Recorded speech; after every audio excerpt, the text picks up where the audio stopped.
Coming up on First at 4, one teacher at a Southern Kentucky school is arrested, and police say what she did after her arrest led to more charges. And workers' rights take some of the conversation at the APEC Summit in San Francisco. Plus, we are tracking some much-needed showers by tomorrow. Your forecast coming up as Mountain News First at 4 starts now. Dedicated to Eastern and Southern Kentucky, this is WYMT Mountain News First at 4. Good afternoon, I'm Steve Hensley. First at 4, one Southern Kentucky middle school teacher is arrested, accused of drug-related charges. But police say her behavior during that investigation at the Laurel County School resulted in her facing more charges. WYMT's Phil Pendleton has more on what court papers say she's accused of doing. Melissa Ann Neely was arrested here on school grounds, led out of the school in handcuffs, all because of what police say that she had with her on her possession and her alleged behavior while all of this was taking place. Melissa Ann Neely is accused of pushing an officer to get away from him. The Laurel County Schools officer was responding to a complaint of possible drug use and had issued a search warrant on the subject's purse and car.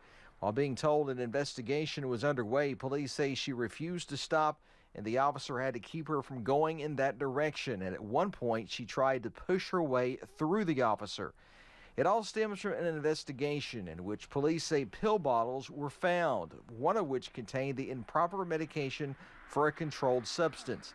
They also say they found pill crushers both inside her purse and in her car, along with plates with white powder residue. Neely is in the local jail here in Laurel County. We called the jail to see if she would like to talk to us, but she said she did not want to. She is scheduled to be arraigned in district court tomorrow morning. In Laurel County, Phil Pendleton, now back to you. Phil, thank you. Laurel County Schools released a statement that said in part that there was never any threat to students or staff during the incident and that the employee is no longer working at the school pending further investigation. You can read the statement from the school system on WYMT.com. One Bell County high school student is dead and another in critical condition following a crash just a few miles from the school. We first told you about this yesterday. WYMT's Chandler Wilcox has an update now on what we've learned about the crash. Multiple people were flown to the hospital following a crash on U.S. Highway 25. Police say 3 vehicles were involved in the crash. A pickup truck crashed into a Mazda, causing them to ram into a semi-truck. Police say they do not know if alcohol was involved, but they say the driver of the pickup truck was drowsy. Bell County student Kaylee Inman died as a result of the crash. Bell County high school administrators have grief counselors here at the school to help students impacted by the tragedy. I'll have more from an expert on how to deal with grief at 6. Back to you. Chandler, thank you. Bell County high school administrators created a memorial in honor of Inman. Kentucky State Police in London say they have positively identified the remains in a 45-year-old cold case. Police say they have used the National Missing and Unidentified Persons System to pinpoint fingerprints in the database. Those prints reportedly belonged to one man, Michael Murray, originally from Atlanta, Georgia. He was believed to be living in California when he died. Now, anyone with information about his death should call State Police in London at 606-878-6622. We'll have more about this tonight at 6.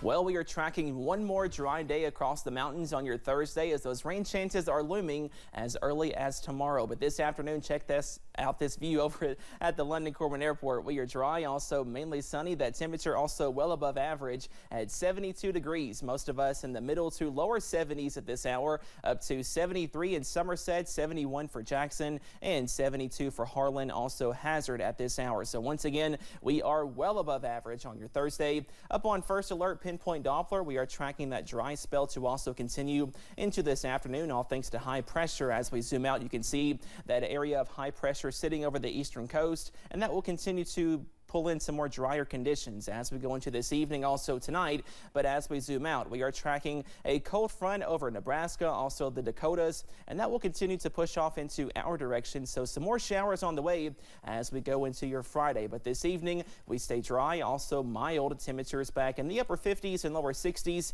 and more dry weather on the way overnight. But those clouds do increase, and then those rain chances increase on Friday. Timing out those rain chances in just a few minutes. Steve?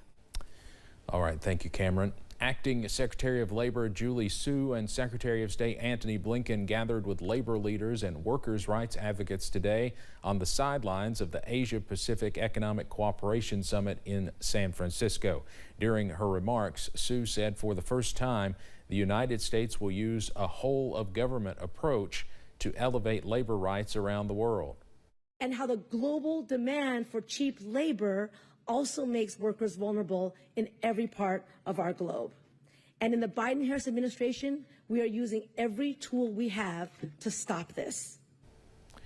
Protesters for various causes lined the streets of San Francisco calling for policy change as dignitaries from around the world host meetings indoors.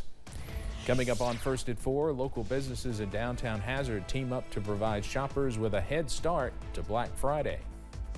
And we have temperatures in the 70s this afternoon, but some much cooler air is looming. Those details coming up after this break.